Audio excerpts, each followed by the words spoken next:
Hello everyone, welcome to the Notre Dame Preparatory High School How-To Guides series of instructional videos. These videos are intended to answer frequently asked questions from parents or students and introduce new features or policies that will affect your students' experience at NDP. In this video, we will discuss how to enable parental controls that are built into your student's iPad. We will also go through a brief overview of what some of the more common restrictions that an NDP parent might want to initiate on their student's iPad. We will also discuss some restrictions that we would not recommend enabling because they would interfere with the general usability of your student's iPad for their coursework.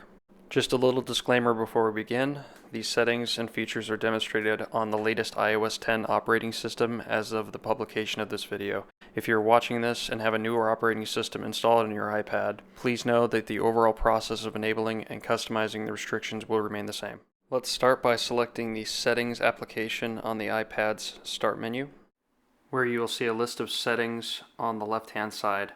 We want to select the General tab, and then you'll pay attention to the restrictions setting on the right. It should say it is turned off right now. If it says it's on, that means a restriction was previously put onto the iPad.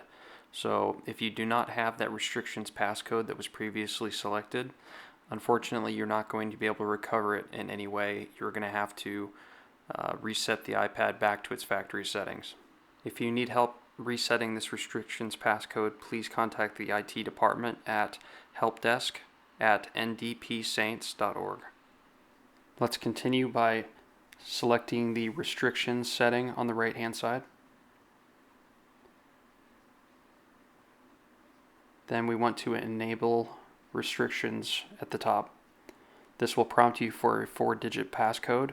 Remember, this passcode should not be something that is easily guessed by your student. This passcode is going to be the one restricting them from being able to access these settings. This brings you to the main restrictions menu, where you can toggle things off and on, such as FaceTime, or you can restrict the ability for your student to install applications without your say-so.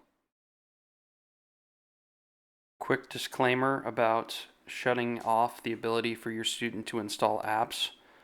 Sometimes instructors will have your student download applications in class for a particular assignment.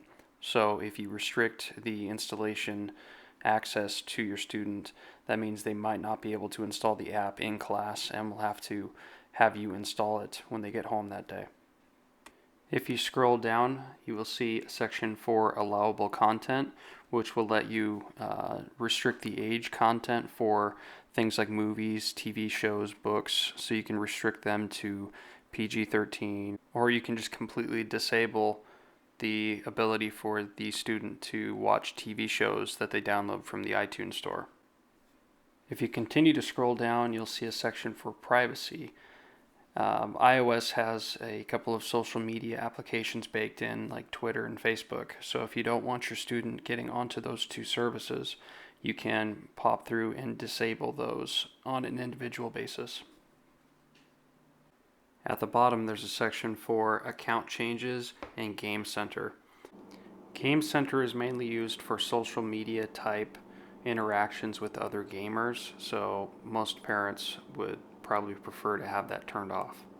Now, account changes will let you restrict the ability of your student to enable new user accounts or new email addresses. So if you don't want them to be allowed to check, let's say, a Gmail account on their iPad, you can enable that restriction so it will not allow them to add that Gmail account to the mail application. And that concludes our overview of the restrictions capabilities of your student's iPad. We plan on making more videos, especially ones that go further in depth on restricting social media accounts and other aspects of the iPad that we know parents find a little troublesome when it comes to maintaining students' focus and time management. So stay tuned for those videos to come through. And again, if you have any questions about this video or about iPads or any other technology in general, please contact us at helpdesk@ndpsaints.org, and we will get back to you in a timely fashion. Thank you so much for watching.